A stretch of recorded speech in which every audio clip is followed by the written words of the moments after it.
저희에게 시련을 줬던 미적분. 아, 미적분. 뭐죠? 설명을 못 하셨잖아요. 기호는 생각이 나는데. 네. 이게 중고등학교 어려워서 그런 게 아니라 초등학교 3학년 10살 아이들도 각 뭐니? 대답을 못해요. 네. 고3 아이들도 미적분 뭐니? 답을 못해요. 이게 어렵고 쉽고의 문제가 아니라 공부를 제대로 안 하고 있는 거예요. 네. 교과서 중심 공부를 안 하니까 네. 개념을 암기를 완벽히 해야 되거든요. 수학은. 그게 지금 고등학교 아이들 70~80%가 수학 포기자, 수포자래요. 이 아이들이 왜 수포자냐면 내용이 어려운 것도 물론 있겠지만 네. 이렇게 공부를 비효율적으로 하고 있어요. 놀라운 건 교과서만 완벽히 공부하잖아요. 웬만한 문제 다 풀립니다. 수학도요? 예. 제가 하는 말이 아니라 우등생들이 다 그렇게 얘기를 해요. 네, 지금 우리 수학 만점 공부법 하는데 우리나라 사람들 단계 이런 거 좋아하잖아요. 그러니까 좀 예. 정리해드리면 1단계가 교과서 읽기, 예. 두 번째 단계가 개념 정리하기, 예. 어휘 정리, 예. 3단계가 3단계는 교과서에 있는 문제와 익힘책이라고 이제 보조 같이 교재가 나오죠. 있어요. 예. 예. 그거 문제를 완벽히 풀 수 있어야 돼요. 네. 근데 요걸 또 건너뜁니다. 네. 바로 또 문제집을 풀어요. 좀 쉬워 보이니까. 근데 요거 문제 못 풀거든요, 애들. 네. 이게 이걸 못 푸는 애들한테 수학 문제집을 풀게 하면 많이 틀릴 뿐더러 어떤 문제가 있냐면 아이들이 자신감을 잃어요, 수학에. 단계별로 조금 밟아 나가줘야 아이가 성취감을 느끼면서 실력이 향상되는데 교과서 익힘책도 제대로 풀지 못하는 수준인데 바로 문제집을 풀게 한다면 비가 와요. 오답이 많이 나와요. 네, 비가 와요. 네. 눈이 와야 되는데 비가 옵니다. 그렇기 때문에 3단계에서 수학 교과서와 익힘책을 우리 아이가 제대로 푸는지 교과서 검사를 하시면서 보셔야 돼요. 가장 좋은 건 문제집을 풀게 하기 전에 교과서 검사를 하면서 동시에 네. 예, 하시면 돼요. 지금까지 선생님 하신 말씀을 쭉 보니까 일단 뭐 원칙도 좋고 단계도 좋은데 일단 아이들이 스스로 공부할 수 있는 마음을 갖게 하는 게 무엇보다 가장 중요하지 않을까 예. 싶어요. 네. 뭐 스스로 학습법, 뭐 자기주도 학습 요즘 참 많이 나오는 얘기잖아요. 예. 그거에 대해서도 얘기를 좀 해볼까 봐요. 자기주도 학습 말씀 많이 들으셨는데 네. 이게 실체가 안 잡히잖아요. 자기주도 학습 뭐냐 하면 저도 그렇게 똑부러지게 정확하게 정의를 못 내리는 것이 아이들마다 다 제각각입니다. 좋게 말하면 맞춤형인 거예요. 네. 맞춤형 공부법이기 때문에 절대 진리가 없어요. 자기주도 학습에서. 어떤 아이는 심화 문제집을 풀어야 돼요. 어떤 아이는 교과서 익힘책을 풀어야 돼요. 그렇기 때문에 아이의 수준과 상태를 봐가면서 그때그때 맞춤형으로 해줘야 되기 때문에 그래서 부모님들이 자기주도 학습을 조금 어려워하세요. 추상적이라고 느끼시고 네. 뜬구름 잡기다고 생각하시고 제 지인 중에서도 제가 두 번째 책 내용이 뭐냐고 물어보길래 자기주도 학습이었더니 아주 고개를 절레절레 흔들면서 듣지도 않으려고 하더라고요. 뭐 학습법도 아니다 뭐 이런 식으로. 그런데 분명히 학습법이거든요. 최적의 학습법. 네. 아이 하나하나 제각각 맞춤형 학습법이거든요. 이 자기주도 학습이 좀 어려워요. 왜냐하면 아이에게 맞춤형으로 해줄 수 있는 교육 시스템이 공교육이든 사교육이든 전무합니다. 네. 오직 한 명밖에 할 수 없어요, 그걸. 엄마요. 그건 아빠 두 명이에요. 한 명밖에 할 수 없어요. 갑자기 또 부담감이. 그러게 본의 아니게 부담을 드리는데 네. 자기 주도학습의 완성은 절반은 부모, 절반은 아이. 그래야 완성이 됩니다. 그렇기 때문에 수많은 아이들이 자기 주도학습을 못하고 학원 주도학습, 수동적인 학습자가 될 수밖에 없는 거예요. 이걸 해결하셔야 돼요. 완벽한 자기 주도학습을 위해서는 절반의 완성을 위해서는 부모님의 역할이 정말 중요합니다. 정말 요즘에 뭐 자기주도 학습 책도 엄청 많고요. 사실은 좀 혼동이 오거든요. 그러면은 그냥 이 자리에서 그냥 딱 정리를 해주셨으면 좋겠어요. 예. 이 자기주도 학습을 위해서 우리 그럼 엄마, 아빠가 무엇을 해줘야 될지, 예, 뭘 노력해줘야 될지, 예, 정리 그냥 깨끗하게 예. 그냥 해주세요. 우선 자기 주도학습이라는 게 자기 셀프잖아요. 그렇기 때문에 아이가 혼자 공부할 수 있는 시간이 확보돼야 돼요. 지금 현재 같은 상황이라면 자기 주도학습을 할 수 있는 아이들이 없어요. 부모님이 봐줄 수 있다고 하더라도. 네. 학원 가고 학원 숙제하기 때문에 자기 학습이 아니잖아요. 그렇죠. 가장 우선 먼저 해결을 해야 할 숙제가 자습 시간을 확보를 해야 돼요. 그러기 위해서는 부모님들께서 우리 아이가 시간을 어디에다 쓰는지 소비 시간을 분석을 해야 됩니다. 네.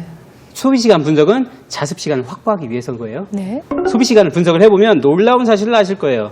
어떤 놀라운 사실을 알게 되냐면 우리 애가 하루 종일 학교에서 배우고 학원에서 배우고 학원 숙제하다가 자는구나. 숙제 하나도 복습 하나도 안 하고 자는구나. 네. 새 사람이 되겠구나. 이렇게 아셔야 돼요. 네. 그렇기 때문에 자습 시간을 소비 시간을 분석함으로써 반성을 하셔야 돼요. 네. 내가 우리 아이한테 비효율적인 공부를 강요했구나. 복습 시간을 확보를 해서 자습 시간을 확보해서 복습 중심의 자기 주도 학습을 해주셔야 되고요. 결단을 먼저 내리셔야겠죠. 학원 사교육보다 자습 시간을 확보시켜 줘야 한다는 결단을 내리시고 네. 자습 시간을 확보해 주시는 게 중요합니다. 네. 그렇게 하신 다음에 네. 이제 공부 계획을 세우셔야죠. 공부 계획은 시간 우선 이제 계획에 있어서는 시간이 중요하잖아요. 저는 갑자기 하루아침에 아이 보고 너 오늘부터 2시간 공부해야 한다 이렇게 하면 안 되겠죠. 자기 주도 학습이라는 게 공부라는 게 엉덩이의 힘이라고 하잖아요. 그렇기 때문에 자습을 한 번도 해보지 않은 아이들은 앉아서 10분, 20분도 앉아있기 힘들어해요. 그것도 그동안 일방적으로 시켜서 한 공부를 하다가 자기 스스로 해야 하는 공부를 하라고 했을 때는 상당히 아이들이 당황스러워합니다. 그러니까 서서히 시간을 늘려줘야 돼요. 목표는 이제 우선 우등생이라고 하고 고등학교에 가서 우등생이 되는 수준의 자습을 한다고 했을 때 고등학교 1학년 우등생들은 하루에 자습 시간을 5시간을 가져요. 그리고 고등학교 3학년 정도 되면 6시간까지 늘어납니다. 제가 그래서 이 고1 5시간을 역추산을 해서 1학년 때 몇 시간 자습하면 될까 해봤더니 딱 떨어지더라고요. 1학년 때 30분 하면 돼요. 2학년 때 1시간. 그렇게 쭉 하다 보면 6학년 때 3시간 자습을 할 수 있거든요. 네. 중1 때 3시간 반, 중3 때 4시간 반, 네. 고1 때 5시간 딱 나오고 그때부터 자습 능력을 갖추고 공부 습관을 갖춘 아이들은 아우토반 달리죠. 학습 성적 향상에. 네. 그렇기 때문에 자습 계획을 세울 때 1학년 아이한테 자습 중요하다더라 너 2시간씩 하자 이렇게 하면 아이가 그냥 학원 보내주세요 이럴 수도 있어요. 그러니까 1학년이잖아요. 정우가 30분 30분. 네. 불안하시죠 근데.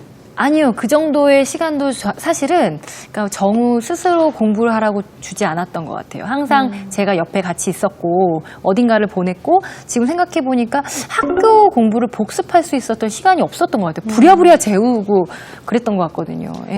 일단 공부 시간을 그럼 언제 배정을 하느냐도 중요한 것 같아요. 하루 중에 언제 자습 시간을 이렇게 두는 게 좋을까요? 아침형 인간, 저녁형 인간이라는 말이 있잖아요. 네. 이게 괜히 나온 말이 아니라 아침에 9시, 아침 9시. 그 시간이 가장 집중력이 좋은 시간이에요. 무엇을 하든 효율적인 시간이에요. 네. 그래서 아침에 출근을 하는 겁니다. 사람들이. 아이들도 그렇고. 9시간 전후 한두 시간이 효율적인 시간이고요. 정확히 얘기하면 깨어서 3시간 뒤.